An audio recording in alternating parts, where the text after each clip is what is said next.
Hello, CAHIP members. Don McFarland here with one of my very favorite members in our national association. He now lives in North Carolina, yes, North Wilmington, North Carolina. Carolina. That's right, Mr. David Mordo, sometimes Ho- known as OMM. Hello, Dawn. How are you? I'm great. How are Good you to doing? see you. Thanks Good. for having me. I, I'm so stoked that you're here because I believe that your passion is unmatched in terms of the value that NABIP has for people in our industry and the clients that we serve. And that's it. We started our initial part of the conversation before hitting record, and we were going right into the meat of the matter. And that's what this video is about for our members. We are in the thick of it right now. This is going to be for the November newsletter, which will come out in about a week. And we know that people are just in the depths of fourth quarter from individual without tax credits. We don't know about that with Yeah, Medicare, commission cuts all over the place. And then our group agents who are facing it, rate increases who are in some states, this is California, where we aren't facing this at this time, but other states are facing being taken out of the process, period. sure. Um, for group business, which means that nobody's safe, right? This None of the N- segments are safe. We need No, advocates. yeah, not all of the markets that many of our members play in, from the Medicare agent to the individual broker to the group broker, are dealing with, horrific conditions as far as their ability to provide the services, provide the advocacy, not only for their clients, but for their prospects. I mean, brokers still got to go find new business and prospect all the time, but for themselves as well, as far as what is their future in this industry. And the advocacy gets tougher and tougher because the regulations and the rules and the goals for brokers change depending on the state that you live in and what that state is asking of you or taking away from you. It's very hard to take something away from somebody. And what many state governments and the feds are doing is they're taking away the right for us as brokers to advocate on behalf of our clients and ourselves. And in my 46 years, I haven't seen such a bad environment for us and our clients. And you said something interesting. You said maybe in terms of defining and how important and what we need right now, and it's finding out who's actually listening to us and how do we get in front of the people we need to listen to us. And I think one of the things I think is interesting is this Department of Insurance effort that we're making. Um, Yeah. Sorry, phone calls may come in during this podcast because I'm dealing with a family situation.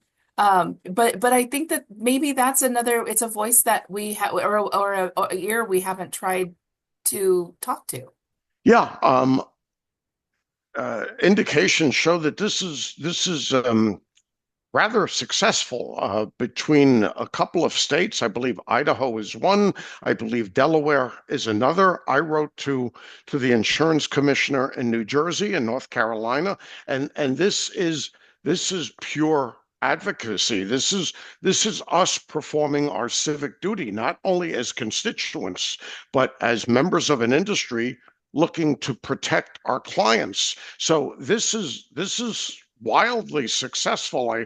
I hope it continues, but you raise a very good point. And the deeper issue is, are we as brokers, are we as members of NABIP getting to the right people? Is our message clearly being heard by the right people? Quite honestly, in some cases, my belief is no. I don't think we're always getting to the right people. It's wonderful to speak to senior staff at a governmental agency. But you know what? We need to talk to the people that sit at the head of the table. We need to talk to our own members of Congress. We we talk about this at Capitol Conference every year, and then we go home. And unfortunately, a large majority of the attendees for the Capitol Conference don't follow up. Many of us do. Many of us have great relationships with our members of Congress, but we need more. We need more involvement. And we need to let these members of Congress respectfully know, hey, I know more about this issue than you do. And here are my concerns. Not just for me, I don't want to appear to be self-serving, but I have thousands of clients who are waiting to hear, who have tests, who have surgeries, who have visits, who have whatever the medical condition is. And I don't know how I'm going to advise my client to pay for it because premiums are increasing. So, yeah, I think we need, from an advocacy point of view, I think we have to get a little bit more in their faces, Dawn. I think respectfully, I can't emphasize that enough. There's no need to be mean and cruel, although, for me, that's sort of fun. Um, I've never but seen you be mean and cruel. Come no, now. no, no, of course not. Of course not. But we have to respectfully get in the faces a little bit more. And develop relationships, right? Because anybody, if you think about it, this is something that became clear after many years of serving in leadership with NABIP and understanding as we go. You think about it, legislators, they go to serve, but they don't know every industry, so they need people who do. But they Right, also need to trust the people, which means you need to build a relationship and show credibility. If you show up once or twice in their office and they never hear from you again, it's hard for someone to trust. It's the same thing. We're in this relationship business. right, That's what we need to do. right. And, as members of NABIP, we have a very talented government relations staff. They're a little bit understaffed, so they have a huge workload that they're going through. But the staff, along with our lobbyist, has to get to Dr. Oz, to RFK Jr., to some of the others in the group business, to Daniel Aronowitz, who's the new head of EBSA through the Department of Labor. We have to be in their faces a little bit, saying, here are the issues. We don't want to be ignored. We are advocating for thousands and hundreds of thousands of our clients. We see them every day. Right. Dr. Oz does not. Our members of Congress do not. We do. Right. And we can be the intermediary between our clients, our professional association, and the people that can affect change. And we just have to be louder. We have to be much more aggressive, What and does we that have to mean to get you? them to listen. When you say much more aggressive when it comes to this, because when you're fired up like an agent like myself who's losing commission left and right to the point where I'm seriously having to consider a different career and not willing to let go now because I know the clients that I know what happens. They end up only having the one source to go to and not getting the whole picture. But what does aggressive mean to you when you say we need to get more aggressive? Well, aggressive to me means far more interaction on a far more regular basis with your member of Congress. Yeah. Far more interaction, far more reaching out to the members of the committees that deal with us: energy and commerce, ways and means, education and workforce. We have to speak to the members of these committees, the chair and the ranking member, and we have to do it often. Operation shouts are lovely. They're very nice. They get a response. But remember, Dawn, there are hundreds of associations across the country that do their own Operation Shouts. A congressional office can only look through so many. And after they're done reading ours, they read the next 7 that were just sent an hour later. Right. Operation Shout has its use, but we need grassroots, on the ground, face to face interaction with federal agencies, members of Congress, members of committees. We need it often. And what would that look like on the national level? Would that look like having a consistent calendared meeting that where we go in just maybe quarterly? Like how often is often? We have we have a CEO of our association. We have a lobbyist, which we pay a lot of money to. They have to be in touch with the relevant agencies, in my mind, once a week. Hey, we spoke about this last week. What's the status? Hey, can you come speak to us at Capitol Conference and not cancel on us at the last minute? We have the same deal in California sometimes, so yeah. Yeah, and it happens. They're busy. I get it. They're busy. But we're the constituents. We vote for them. Right, We should be important to them. right. Your livelihood, my livelihood, the livelihoods and the health of your clients should be important to them. And when you come, I know you're going to give your classic speech. You guys are doing great, and I wish you a lot of luck and this and that. No, no, no. Let's focus on the talking points that we bring to Washington every year and how you plan to help us help our clients deal with it. I, you have to be persistent without being a pest. Right. So persistence without being a pest works. I have a long time relationship with my New Jersey member of Congress and I'm not a constituent anymore, but we speak all the time. It's, and look, we're busy. Life gets in the way sometimes. We're busy with other things. But to your point, I don't want to see you change careers. I want you to flourish in your chosen career. Right. I do But too. yeah, but And yeah, for the benefit of consumers, honestly, I really do like that's what fills my I love what I do because I feel like I'm providing real service to people. And the more I experience, the more I see how valuable it is to have someone who really knows the details of this business and especially with one of the most like health is more important than wealth, they say, right? Health is wealth. So, yes, yes. And look, what you're doing at CAHIP is a well-run machine. And you have a very, very solid legislative machine going on there between your lobbyist and the committee that you have and your presence in Sacramento and the tracking of your bills and everything.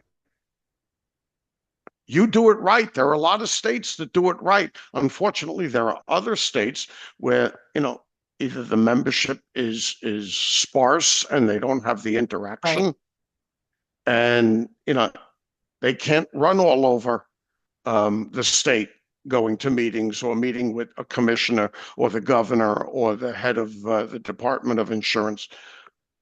But we have to find tools to help those members in those states.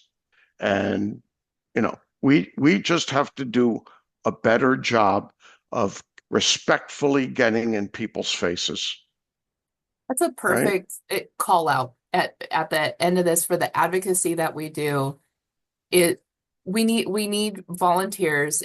Many hands make light work. So if we have more people willing to one joining, because the more numbers we have makes a difference when we go into a legislator's office and say we're representing 20,000 versus 10,000, that's a big Yeah, difference. yeah. And, you know, we have partners, okay? The insurance carriers should be our partners, not our enemies. Yeah, Um, the providers, in some cases, should be our partners, not our enemies. And unfortunately, everybody finger points. that's, It's their oh, fault, it's their yes, fault, it's their fault, it's their fault. I don't know that that will stop anytime soon, but we need to create an atmosphere of cooperation, and that's been missing. Um, and that could go, that we could talk even more philosophically in that area. We need that worldwide. yeah, and look, while while the balance sheet of many of these carriers show some healthy numbers, I understand where they're coming from. But hey, our clients who need medical care and health care have to find a way to fund that. And that's what we do for them. Yep. And it doesn't stop there, because then you got claim issues and billing issues, and I lost my ID card issues, and every other issue that you now and many of our colleagues are starting to work on for the next and have been working on for the last 90 days. Right. Right. And then in the meantime, I need you to call your member of Congress. It's a lot, plus the rest of your life and what's going on. So yes, to your point, we need more volunteers. We need Yep. more volunteers with a passion for civic duty and advocacy. And hey, with a little louder voice, scream at your member of Congress and let them know what your clients and their constituents are going through. Perfect time for me to plug Capitol Conference, end of February. Every year, it's the end of February. Make your travel plans now and join us in Washington, D.C., where even if you're just a little interested, it's Yeah, a wonderful place for you to start to learn how to do it and be taught by a bunch of people who have the passion and been doing it for a long time. It's one of my favorites.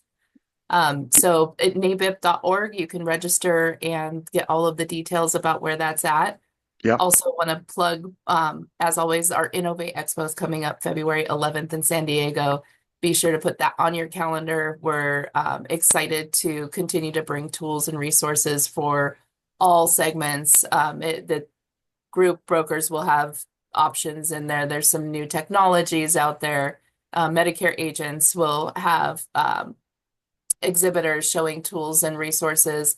And the people who do ACA coverage, we're working on having some options and talking a little more about cross sell. So we really would love to see you join us. Join us at Innovate. But in terms of advocacy, please consider coming to Washington, D.C. yeah, And we look forward to seeing you there. yeah. Well, thanks again for having me. I hope to see a big delegation of NABIP members in DC. If you are a first timer considering going and you do go, I promise you it won't be your last Capitol Conference. Because once you go once, generally you're hooked. That is every single person that I've ever experienced, including myself, I'm one of them. It Yep. says the same thing. Yeah. Thank you So for your passion, Mr. Mordo, and yeah, yeah, always being willing to have a chat with any of us. yeah, it's fun. I enjoy the volunteerism of our association, and it stems from us wanting to just do our job and advocate for ourselves and some people that may be less fortunate than us. Perfect ending. Happy holidays. Have a good Thanksgiving with your family. Appreciate and Thanks. don't take any of them for granted. No, Thanks, everybody. thank you, Dawn. Have a good day. You too.